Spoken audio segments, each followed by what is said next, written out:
Latino voters took a big right turn toward Donald Trump in this week's presidential election. Now, while Vice President Kamala Harris did finish with a slim majority of support from the Hispanic community at 53%, Trump got 45% of that vote. That's a 13-point increase from his 2020 total and a record high number for a Republican presidential nominee, according to NBC exit polls. Exit polls can always be revised later, but that's what we know so far. Trump's numbers beat the previous record for Republican candidate set by George W. Bush at 44% in 2004. Harris underperformed Biden with Hispanic voters by 12 points. Up until the election's final days, Latino voters repeatedly named the economy as their #1 issue and gave Trump the advantage on that topic. So here to talk about what happened, where the Democrats went wrong, where President-elect Donald Trump went right, is founder and president of Bienvenido US, Enriquez. Abraham, welcome. Good morning, thank you. So let's start off with this big picture, because really it was one of the most dramatic elements within these election results, just how much Latino voters appeared to shift toward now President-elect Trump. Have to get used to calling him President-elect rather than former President Trump. What do you ascribe that shift to in terms of the big currents that are at work here?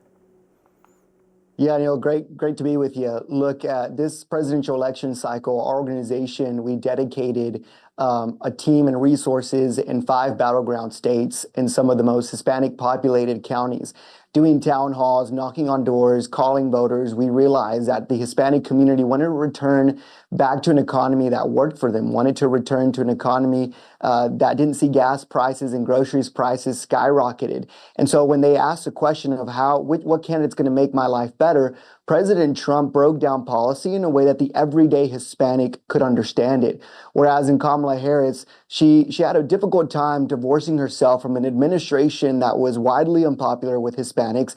And then when asked what she was going to do with the economy, she reverted back to, we're going to give you abortion and climate change policies, so feel the joy and embrace Latinx. So where did they go wrong? Well, they didn't understand that 2/3 of Hispanics on the voter rolls are now second and third generation Americans, meaning we're assimilating to American culture better and want to be spoken to and talked to just like everyday Americans. And obviously hitting the campaign trail, we see President Trump really doing a better job at resonating with Hispanic voters.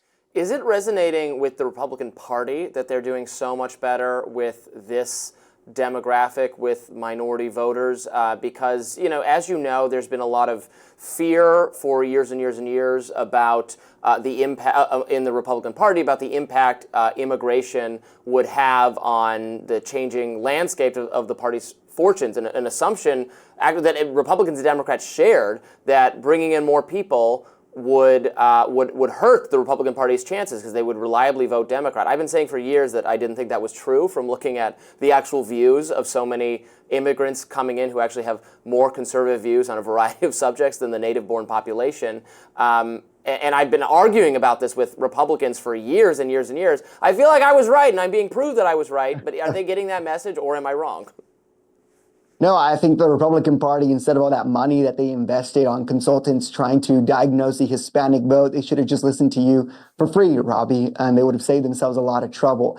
But look, I'm very cautious of saying that because President Trump did so well with the Hispanic vote, this now means that millions of Hispanics are now embracing the Republican Party, when I think that this is such a unique election. And you look at how President Trump did specifically well with young Latino men. I think before we get ahead of ourselves and say that Hispanics are embracing the Republican Party, it's better to say Hispanics are embracing President Trump. Now, will the party start aligning themselves more with the values that President Trump and the vision that President Trump is casting is the real question. You look at in the midterms in 2022, Republicans had a really hard time, but when President Trump's on the ballot, we know that he ushers in new voters. So I'm excited to see how the party is going to start molding itself to give the big bienvenido to these new Hispanic voters. And quite honestly, Robbie, I'm going to be quite frank with you. This idea that Republicans were clutching their pearls at the thought of all these Hispanics joining the party because it was going to fundamentally change the party. Well, I'm happy we're changing the party, because here's the truth. Hispanics were conservative before Republicans were conservative. So the way I see it is, if the survival of the Republican Party needs to exist, then for the grace of God, we need more Hispanics in the party, because only then will the party start tracking more conservative. Abraham, let me give you a couple of liberal arguments that are made about the Latino vote so you at least have a chance to respond to them, because one certainly hears from the conservative or the pro-Trump side about the economic argument. But if you listen to liberals or supporters, for that matter, of Vice President Harris talk about this shift, they tend to talk about two things. One is this idea that because in terms of the culture of politics in Latin America, that Latino voters have some sort of fondness for strongman type leaders. And the second point that people make is that there was a particularly pronounced shift among Latino men, seemingly much more so than Latino women, and that speaks to frankly, sexism. What's your response to those arguments?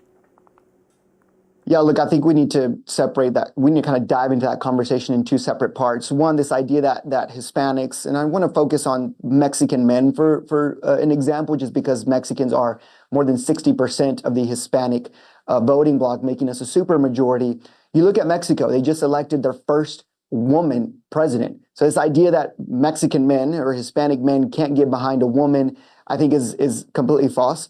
You also look at, deep counties. Let's look at Hidalgo County, almost 90% Hispanic. Voted Monica de la Cruz, a Hispanic woman, for Congress. You look at Miami-Dade County, Maria Elvira Salazar. You look at New York City, or New York with Nicole Maliotakis. These are Hispanic women who are gaining support from Hispanic men. So this idea that men have an issue with women leading, well, there's so many examples of how that's incorrect.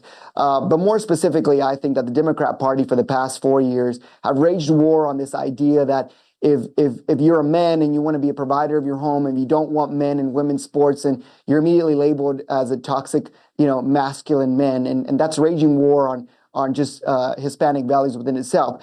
But when you talk to young Hispanic men across the nation, and they see that President Trump was outcasted, they see that at every turn he was, he was put into battle.